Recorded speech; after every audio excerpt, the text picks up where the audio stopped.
What's going out there? This says new address. Well, So this is I'm nice. thinking that Susan having trouble with the mail going to Fallis.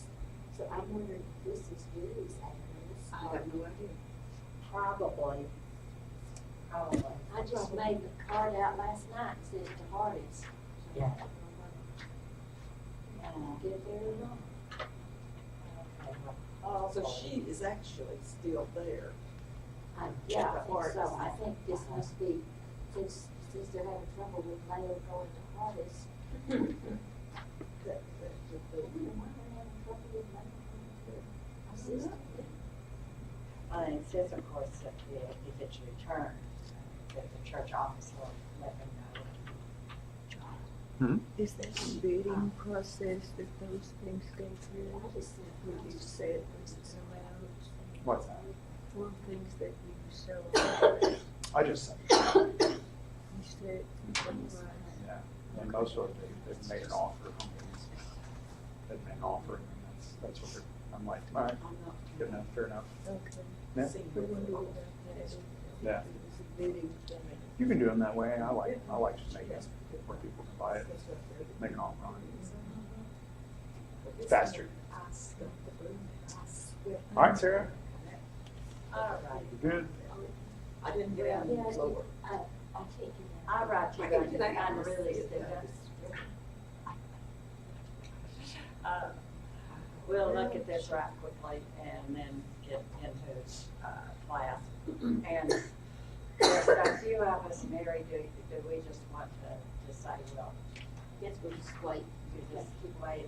I have a name to add to the Oh, prayer okay, list. okay. If it's our, it's a friend of my daughter's, it's her brother, Dennis Posey, Posey, and he's had a bunch of biopsies, they think he's got prostate cancer. And she wanted to ask for prayers for him.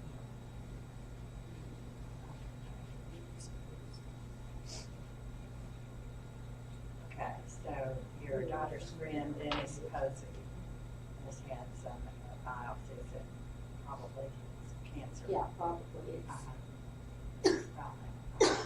And sometimes the waiting to get the answer back is the hardest part. And of course, Ray Farrell is doing much better and is in rehab there in Weatherford.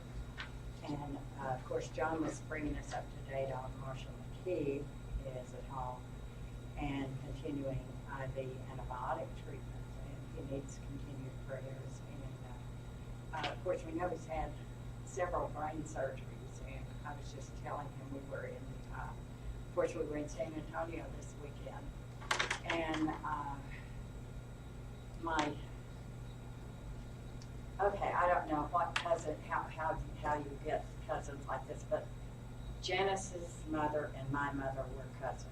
So Janice and I are whatever that relationship is, second, third, fifth, or 25th or something. Removed and all that. Yeah, I always get that confused, so we just say we're cousins and go on. But her husband he has Parkinson's, and they are younger than we are.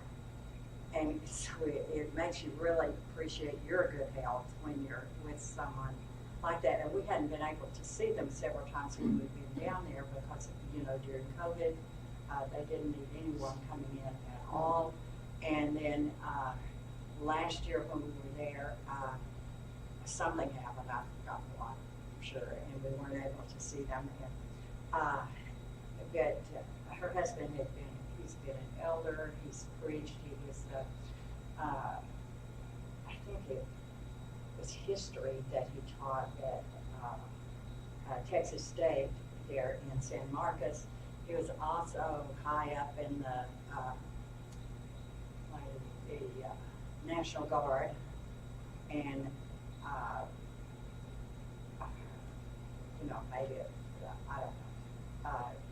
But and of course there in San Antonio you have a lot of military people, and he had done counseling for people with PTSD. He'd done marriage counseling. He was just so super intelligent and super talented, and he loved serving the Lord. And now he's not able to do a whole lot, but he doesn't take a lot of medication because some of that medication, if it stops the tremor, it also just kind of zones you out and you're sitting there as a zombie. And he doesn't want to be that, you know, so he wants to keep his mind as sharp as possible. And Gary calls him about once a month to stay in touch and everything. But we had a really good visit with him, and his wife has major back problems and pain in her back. So Steve was laughing. He said, we just have to laugh about it and go home. He said, I've decided that 1 + 1 is 1 because with each of us, we make one pretty good person. You know? But their son has had brain surgery, and he has double vision and has difficulty focusing. But he preaches now at the church in Schertz, which is close to Randolph Air Force Base. And so we visited there Sunday night to hear Scott preach. We'd never heard him preaching. He does an excellent job, you know, but it has a lot more work behind the scenes than. And the congregation there supports a person that I had sent because we donate books to Mission Works, and there was a missionary in Wisconsin that we had donated books to, and I had just a little quote from her on the brochure, and one lady was looking at my brochure and she said, oh yeah, we support them, and so they were happy about that, and it was a good visit overall. The congregation at Northern Oaks that helps us in this work is doing really well, and we were excited about that too. So I got sidetracked on that because of Scott's brain surgery also, and he mentioned something about you know, I forget a lot of things, and with brain surgery I've forgotten a whole lot of stuff, but things that affect your brain, yes you do forget more than usual. Okay, let's go on. For Anita Peterson is back at home.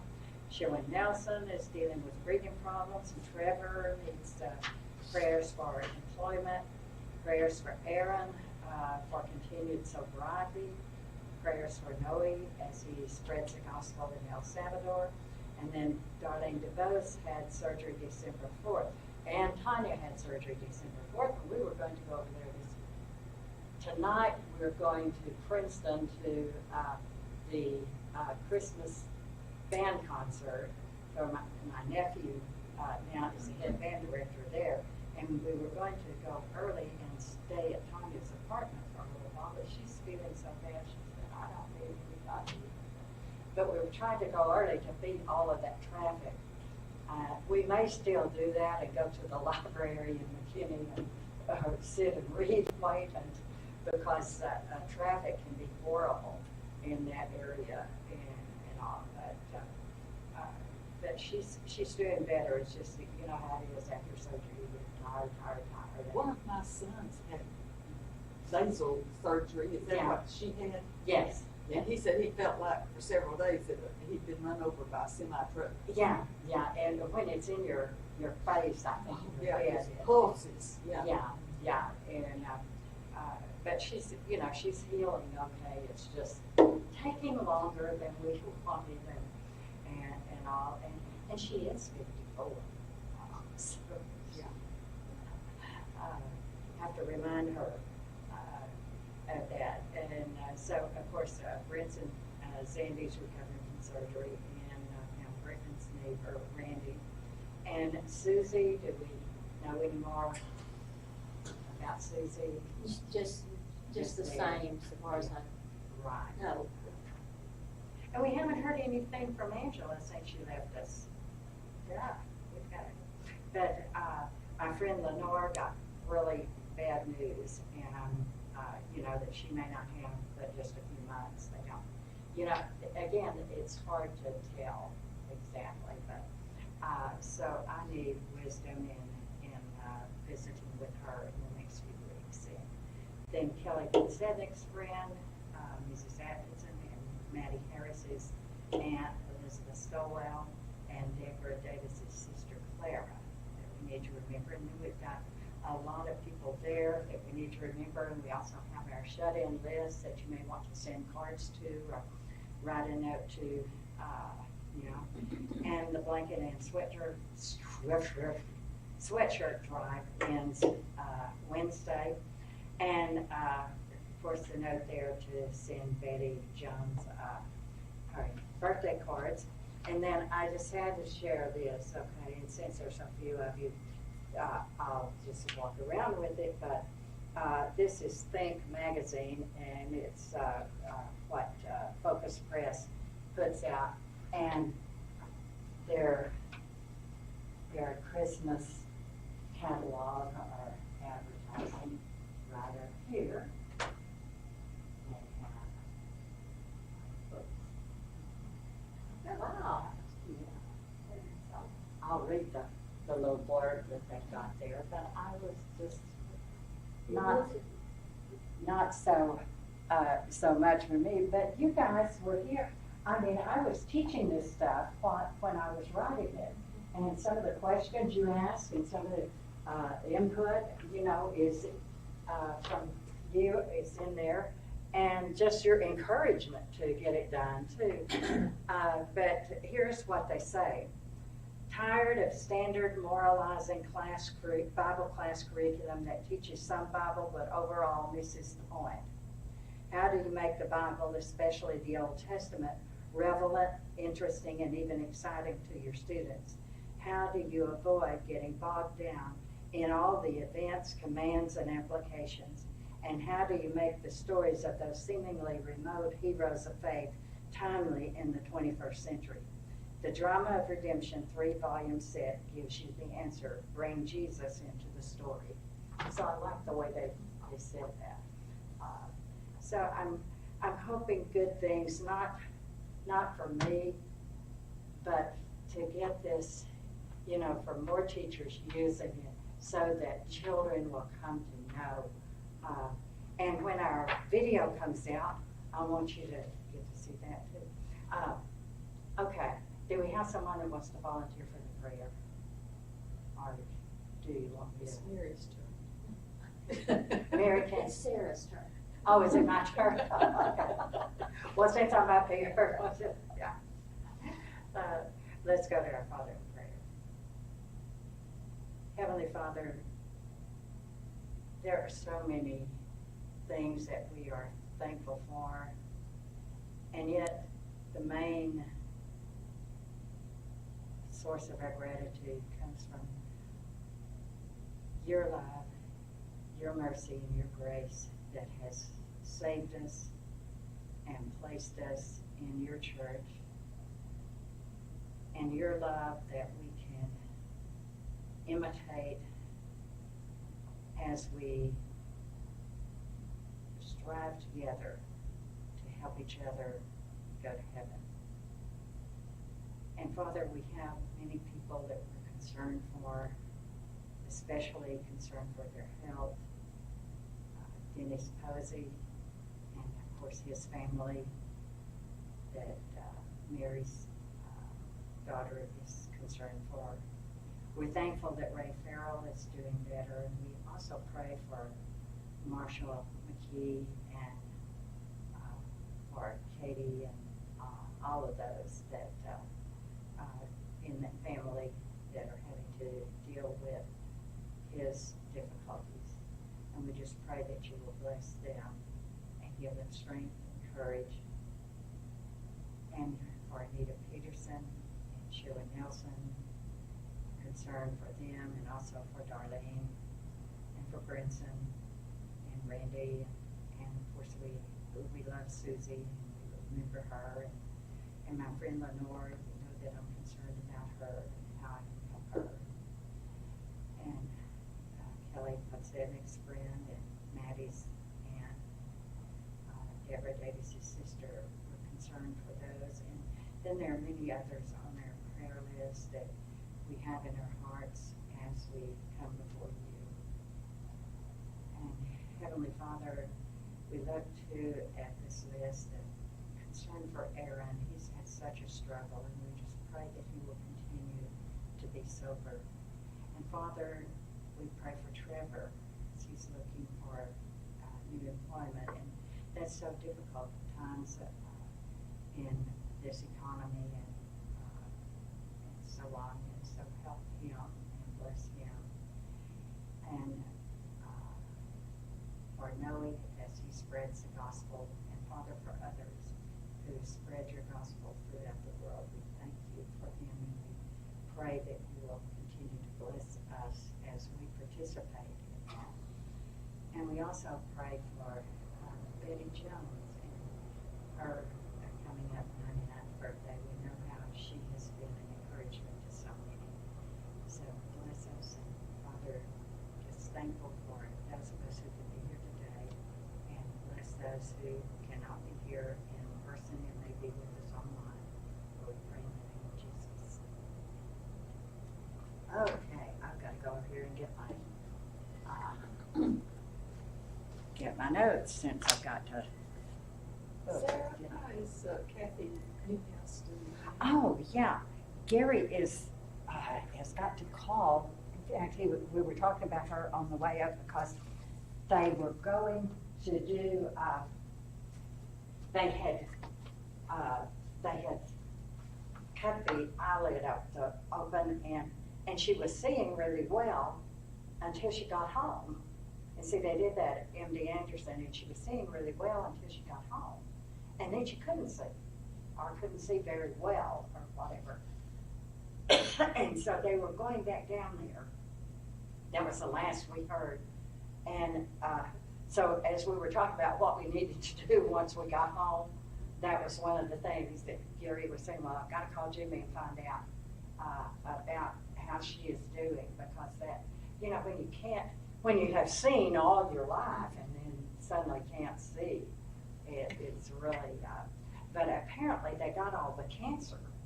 Well, good. You know, so that's a good thing, but just trying to figure out what was going on there. Mm. But thanks for asking about her. There's so many of us that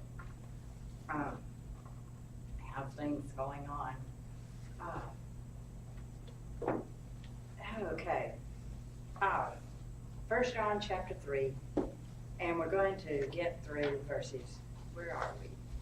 1 John chapter 3, where is verse 19? There we are. Okay, I was studying from the New English version this morning because it's the one I have in the kitchen, and I was eating breakfast and studying from it.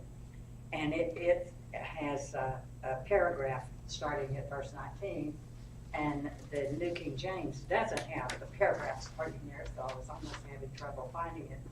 And I don't know if, well, let's see, I do have, I saw Mary looking at those notes that I had handed out with some questions on it, and there's one or two of those questions that we'll probably stick with a whole lot. But let's start with, because we talked about loving one another, not in word or in tongue, but in deed and in truth. And I know I told y'all that was my mother's favorite verse, right there. And then going from verse 19 through, hopefully through the end of the chapter. And by this we know that we are of the truth, and shall assure our hearts before him. For if our heart condemns us, God is greater than our heart and knows all things. Beloved, if our heart does not condemn us, we have confidence toward God, and whatever we ask, we receive from him, because we keep his commandments and do those things that are pleasing in his sight. And this is the commandment, that we should believe in the name of the Son of his Son, Jesus Christ, and love one another as he gave us commandment. Now he who keeps his commandments abides in him, and he in him, and by this we know that he abides in us by the Spirit whom he has given us. And now I want to look over at these questions because there's one that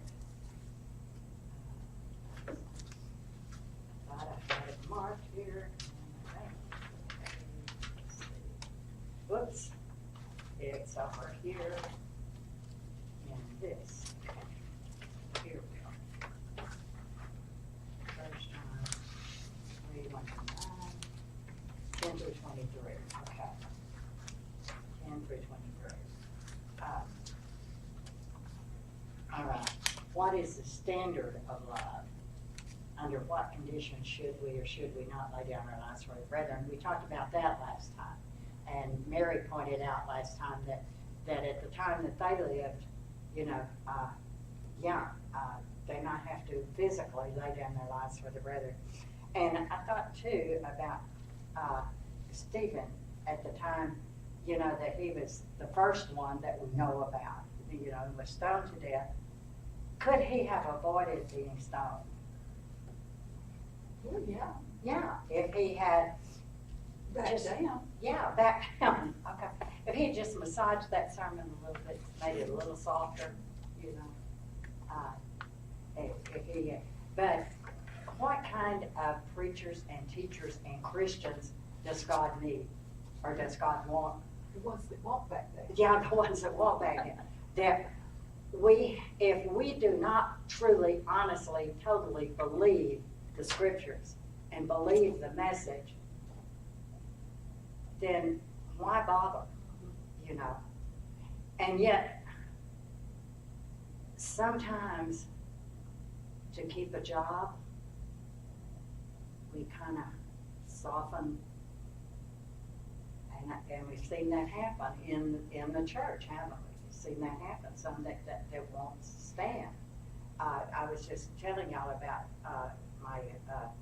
my cousin's husband. This was years ago, and I believe it was the North Side. It was either the North Side Church or the North.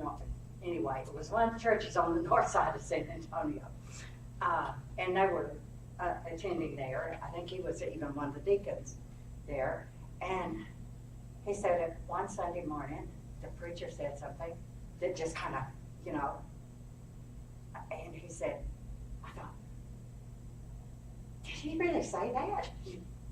So he got the tape. They were, you know, this was back with cassette tapes. And he got the tape and he listened through it again and he thought, my goodness, he said that? And he said, then I went back and got several other tapes from his previous lessons. And he said, I realized that he'd been building up to this all the time. And he said, I'd been sitting there listening, but I hadn't really heard what he was saying.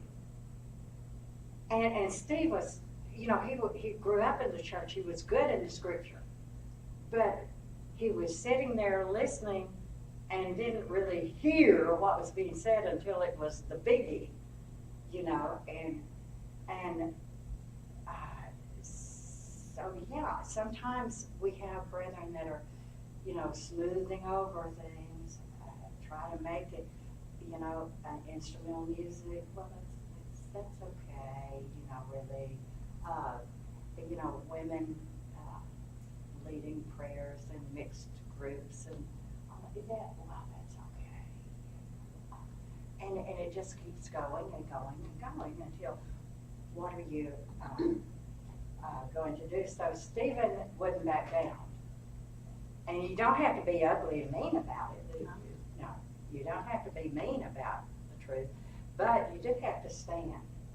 And in fact, that's what Paul says in Ephesians 6, having done all to what? Stand.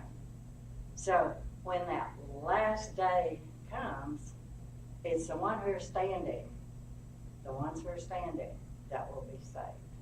And sometimes it's hard to stand because it may be against that, you know, a family member, a good friend, or whatever. But we stand because that's what, you know, we can't compromise. We can't compromise the word of truth. But it goes on, and this was asking, the question asked here, what is the standard for love? Question number 12. Because we did talk about murderers being forgiven and some things of that nature. And it says, what is the standard of love and under what conditions should we or should we not lay down our lives for the brethren? Yeah, that's what we talked about. That was a question that I was on. I didn't know. Okay. And question 13, what are some subtle ways that we may love or hate our brother? Are there ways that we can love one another? And Mary pointed out last time too. she pointed out last time that we can love some people, and then there are some people that we like better than others. You know, we have things in common. We enjoy being together, and all like that. But we're to love even the ones that we don't like as much. You know? And there is a difference in that we're still to love. But let's see. Subtle ways that we could love are subtle ways that we could show hatred toward a brother.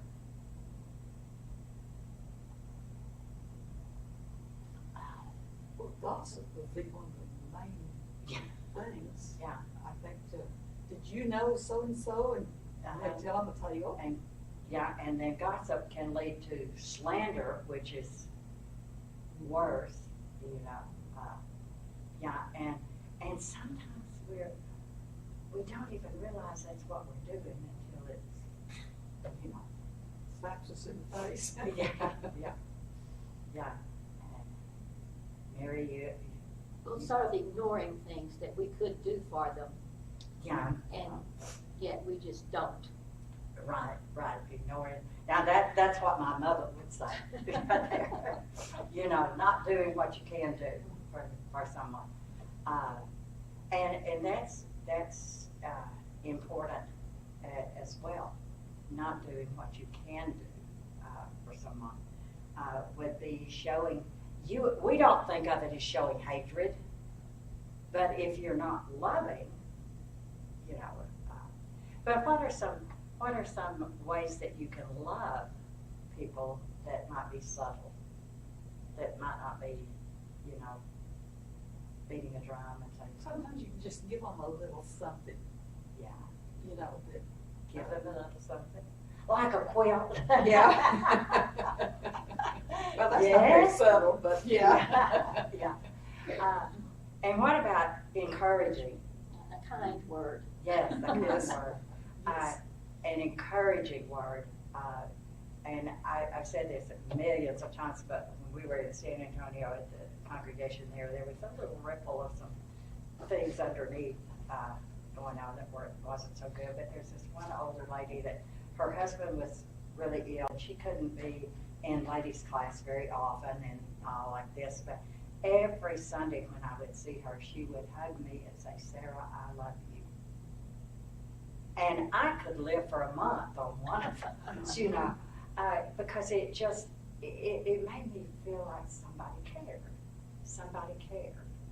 And this elder's wife that called me up and took me to get Canadian cheese soup that I'd never had before.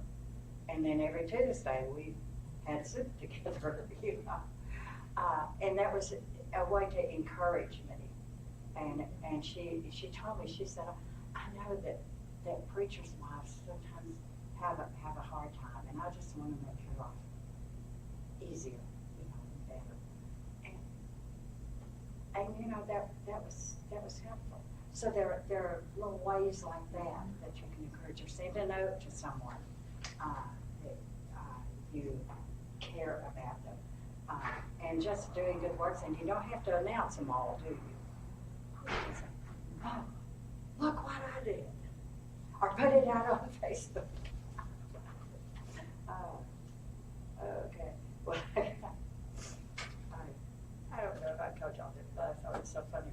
My sister put on Facebook on Father's Day. She put out that her husband, she said, "Happy Father's Day to Richard, one of the best dads my children could have." And I thought, one of the best dads. So I tell Gary, "You're one of the best husbands I could have." She didn't do it. Her English grammar sometimes is a little weird. But there are many things that we can do that may be little things that show love, like some of these little bags that are Bibles in, that show love to us. Okay, this one, question 14, this is where I'm gonna count, okay? What is the implication of God being greater than our hearts and knows all things? I wanted to make sure that, okay.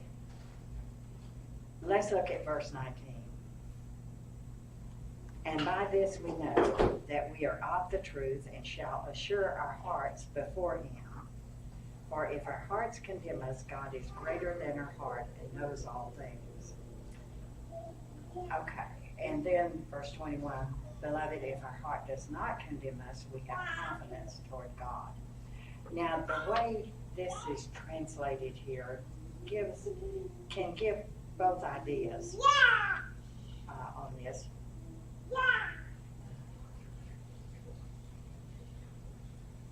Okay. But I want to read it in another translation in just a minute or two, okay? First of all, in verse 19, he says, and by this we know that we are of the truth and shall assure our hearts. So our hearts can be assured in verse 19. In verse 20, we find that our hearts can condemn. Our heart can condemn. And in verse 21, our heart may not condemn. So we need to know what our heart is, what he's talking about here when he uses the word heart. And he's using heart for our conscience, because our conscience can, tells us when we've done wrong, right? Tells us when we've done wrong, right? Yeah, our conscience. That's it. So here in this context, it's our conscience.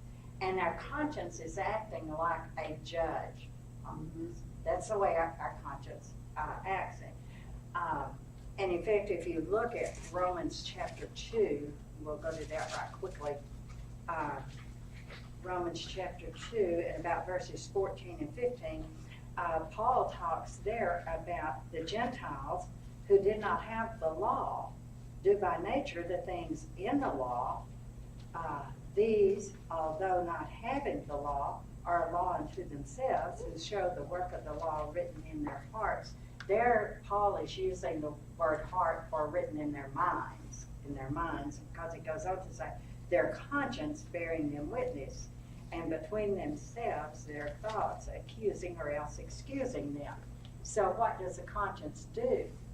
The conscience can excuse us or accuse us. And the conscience does that based on what we know, whatever law we are under, whatever law we are under. And I didn't know this about some tribes, but I was reading, listening to a lesson on this, that some of the, I believe it's the tribes in Africa, when twins were born, it was the law that you just cast them into the river with twins. It was and so a mother could give birth to twins, and with no conscience accusing her, go and cast them in. Why? Because that was the law she would abide by. And I've always said it, and I hate the fact that we have a law that says it's okay to kill an unborn child. But I've also said that law doesn't force me to do that. I don't have to do that, It doesn't force everybody, every pregnant woman to do that. But what if you lived under a law like that if twins were born, or in some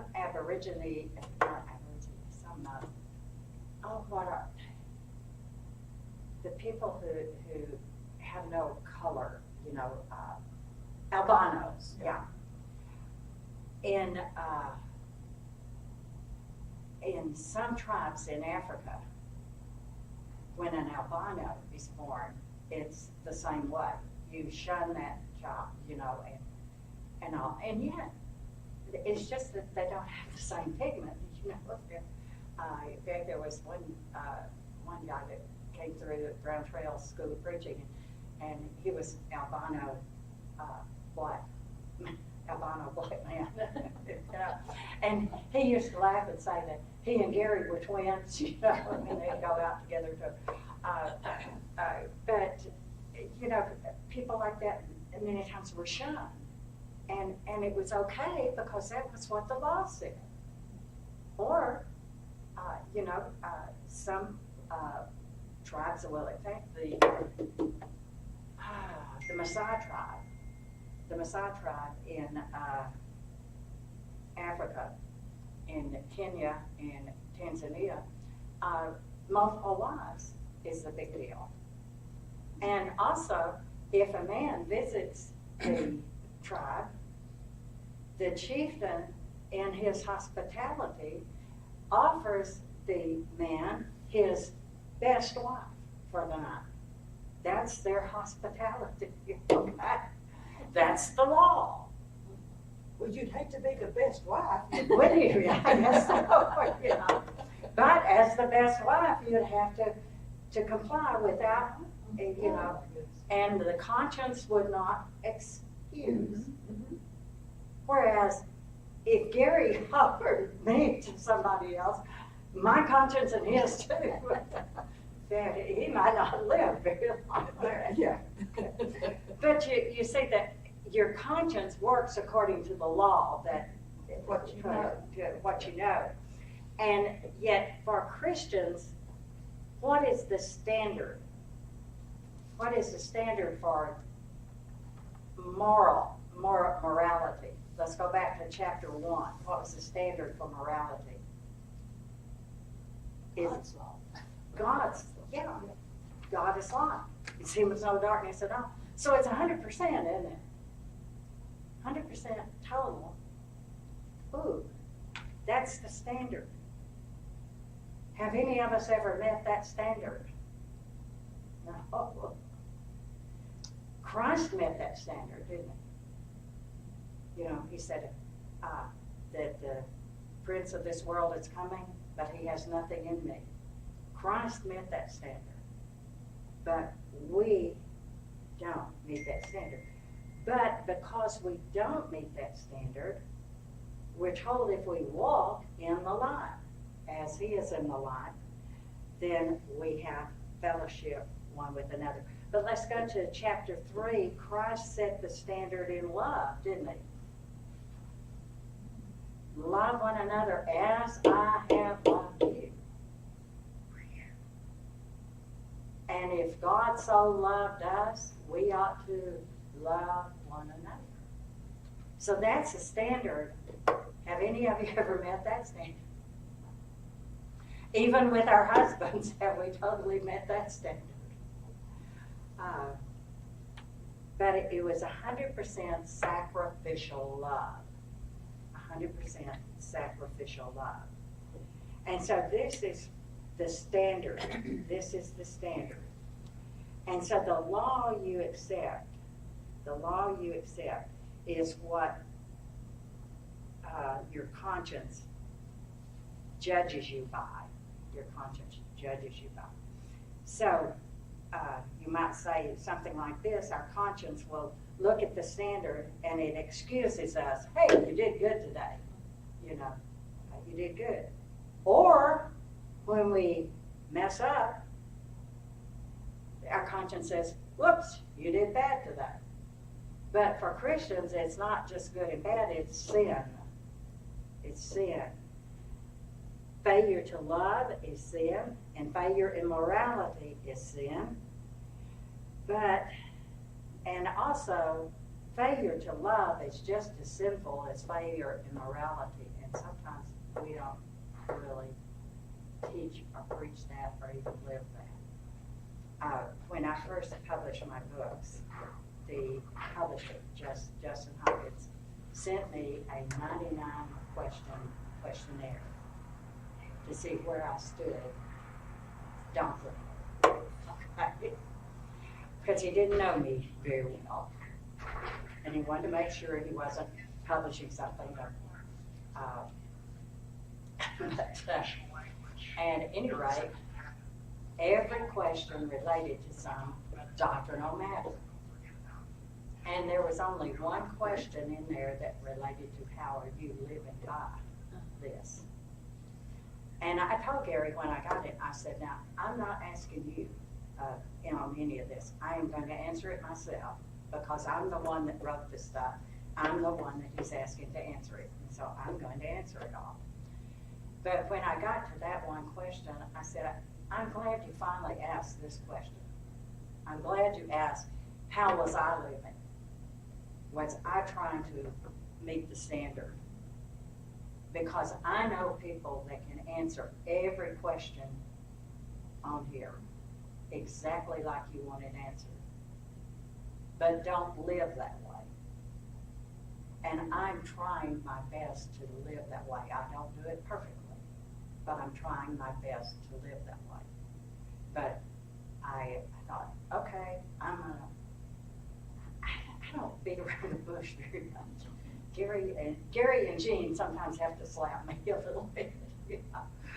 But yeah, and it begins with me. It's not out here with you guys. It begins with me.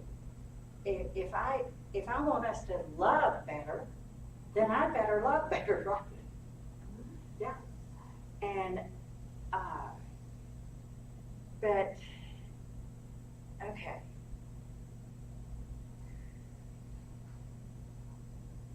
Let's see.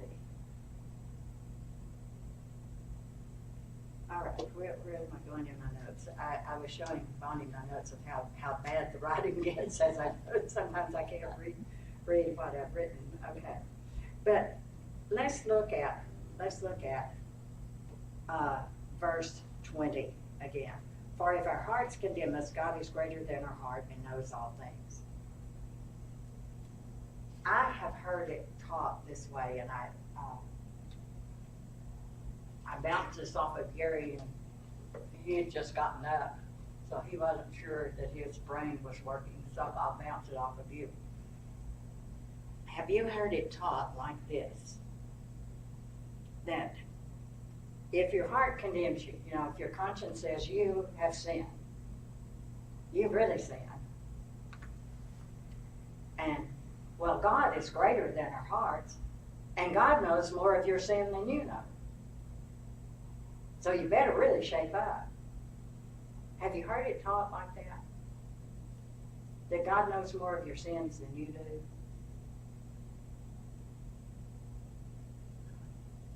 do? Y'all are looking at me.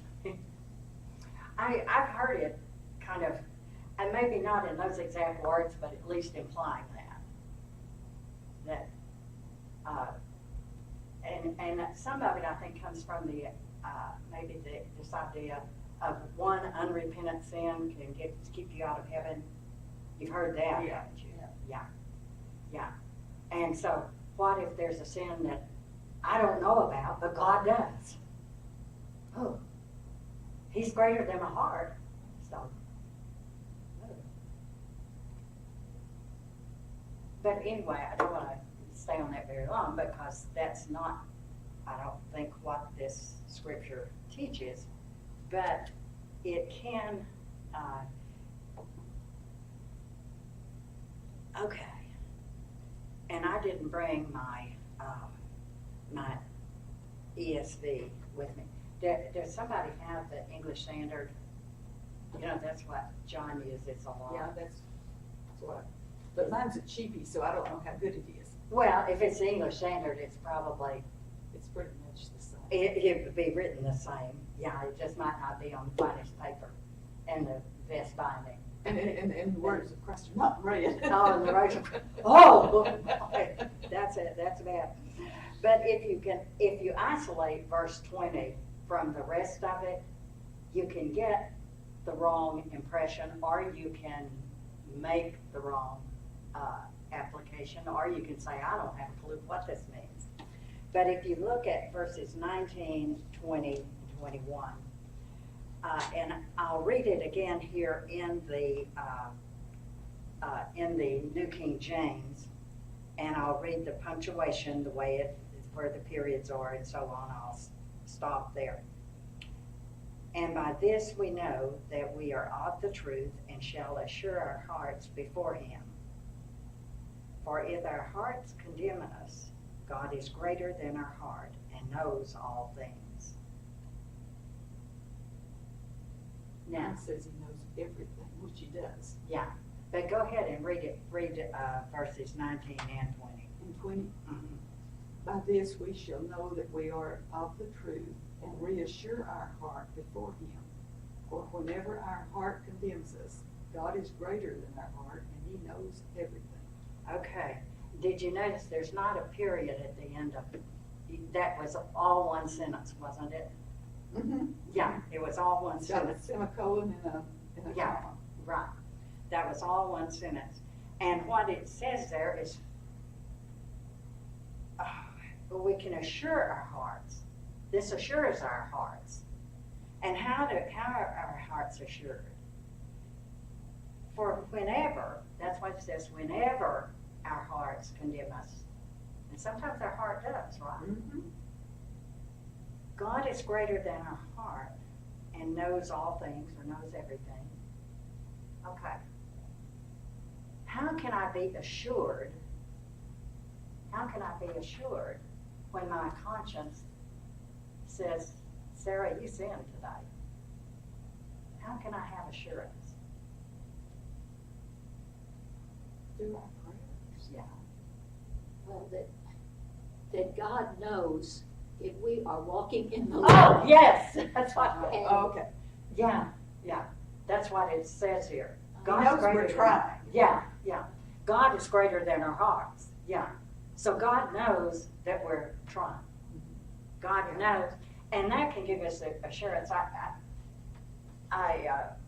While Gary was studying, a lot of times, most of the time when we're in San Antonio, we're not playing around. He's studying, and or we're visiting with some friends that we haven't seen forever, and eating Chinese food. But anyway, when he was studying some, I was listen. I love these things, and those little earbuds, you know, and you can get any type of lessons and what on here. And where was I going with this? Oh yeah, I was starting to listen to a lesson by somebody, I forgot who, that was on why do Christians have difficulty feeling like they are accepting forgiveness, or thinking that we're really forgiven, you know. And he started through, and I thought, oh, well, I think I know this, and I'm not that interested in this. But this right here tells me how I can know and how I can be assured. God knows my intention. God knows. And also, Psalm 103 says, he knows that we are dust. Well, he made us out of dust, didn't he? So he ought to know what we're made of. He knows that we are dust. And then it also says, as far as the east is from the west, so has he removed our sin from us. So he knows our weaknesses. He knows our struggles. And because he knows that, when we mess up and our conscience condemns us, we can be assured that God knows the direction of our walk.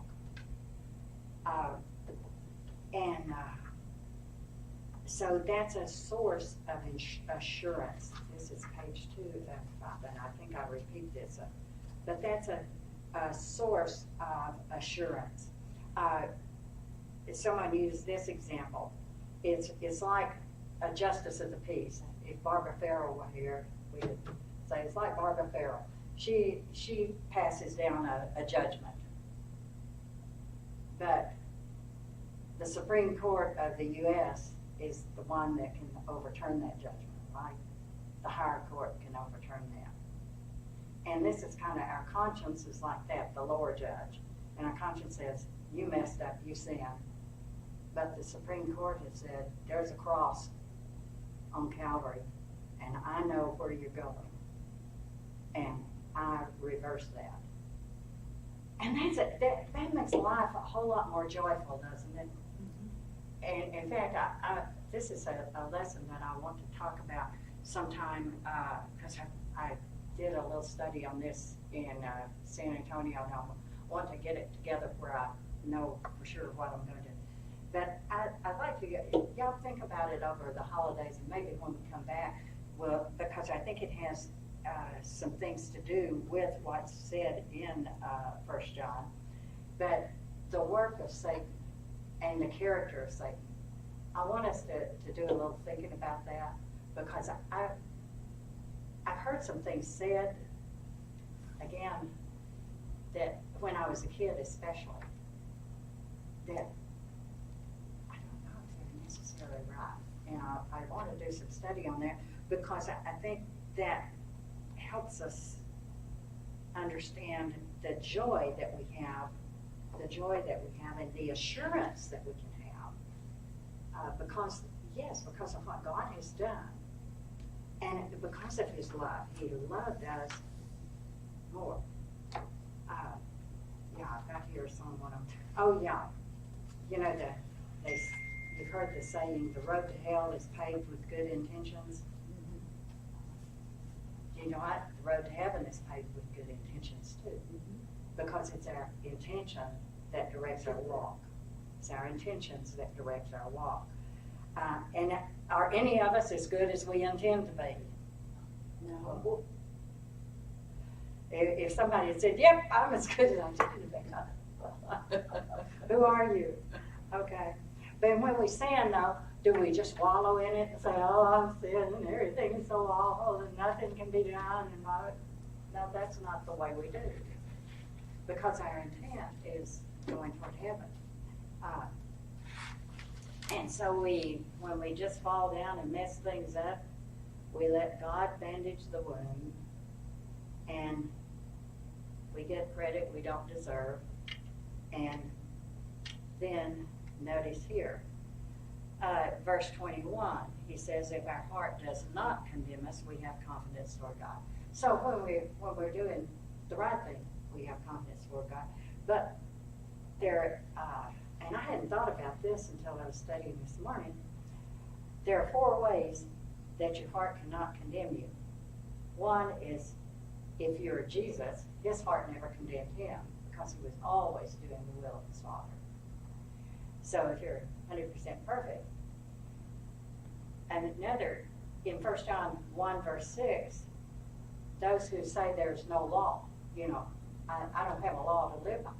Well, then I don't have conscience, there's no standard. Yeah, do whatever you want.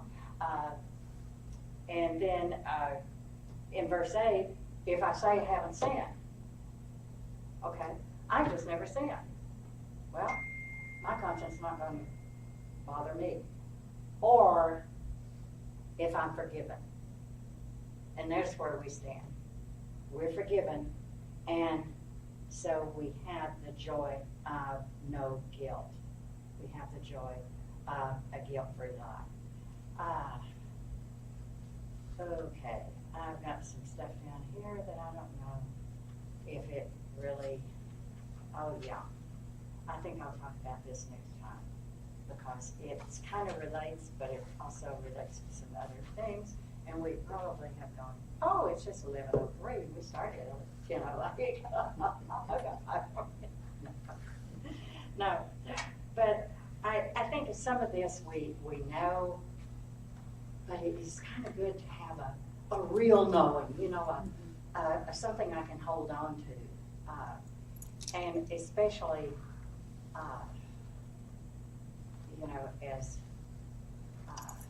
as we get toward the end of our lives, and we think, I'm not going to be around forever, and it's just nice to have that assurance, and to have that assurance assured again and again and again, because some days I'm my own worst enemy, or yours, I'm my best critic. And Gary tells me sometimes, quit that. Well, I'm sorry, but I do work on myself, but perceiving something. But I know better. But anyway, we will come back, I think it was January 9th, and I want all of y'all to have a happy holiday. And for the 4 of you that are here, you get first choice, okay? That was going to be for somebody. But I brought some of my little things that I've been working on, and you can just admire my handiwork and say, oh, you did such a great job.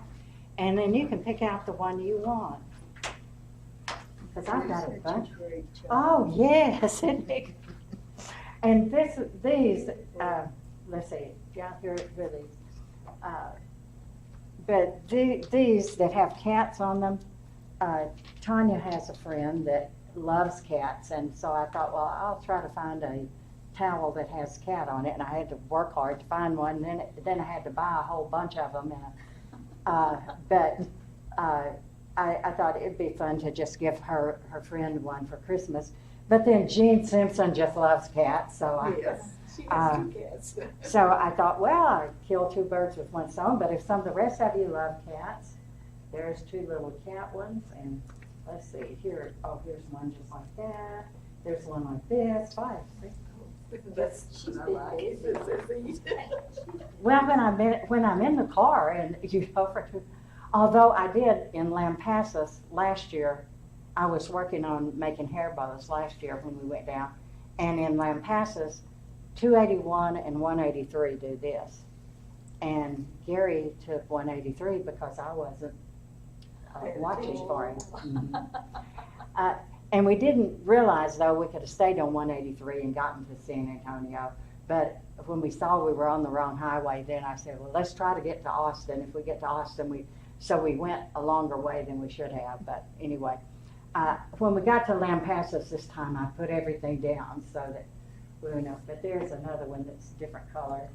And, oh, yeah, there are these two. I kind of like these because it's little pumpkins, but it's not the oranges. But anyway, pick out what you want. Just one. Yeah, I've even got a few more. I have this one that I want to give to Bob Milligan because he has raccoons that get in their house. Oh, that is cute. And when I was working on it, Tanya said, because I have one already made, well, I have 2 already made for her. And she said, oh, I really like that one, I want that one. Well, I've already made. But I have 2 that are like this, because when you buy a towel, you can cut it in half. And, but I wanted this one to go to Bob, but I found one that has little dogs all over it, different kinds of dogs with hats on, and it's real silly looking, and Tanya likes dogs, and Peyton does too, so I made them one. And then I found one at Hobby Lobby for something like, I think it was like 90 cents or something. They had a lot of their stuff on sale, and it has a dog that looks like he's about ready to eat you up, and it's a grill guard. And so I thought Peyton needed that one. It looked more like a man's thing. So anyway, take one that you would enjoy. Or if you wouldn't enjoy it, just take one and don't tell me that you didn't enjoy it. And I'll see to it that Jamie and Jean and a few others get theirs. And yes, I'll see to it that Jean Simpson gets her little, let's see, I know what, I'll put them out like this so you can just see Do you them. buy those? Are they towels when you buy those? Yeah, they're little towels, little kitchen towels. Mm-hmm. And like this one, this one had, was 2 parts, and so I could apart. And this one really it works better. Oops, I didn't finish this one. Got a little string there. But this one is a lighter weight, so it's in 2 parts. And this one, is lighter weighted, so it's, you know, kind of in two parts. But it just kind I of, do find it cute. Well, I love the yellow. the yellow, I do. I This used to have a kitchen that was yellow Yeah. underwear and I just went. that came, oh, yeah. Man. Cute, cute, cute. I don't know.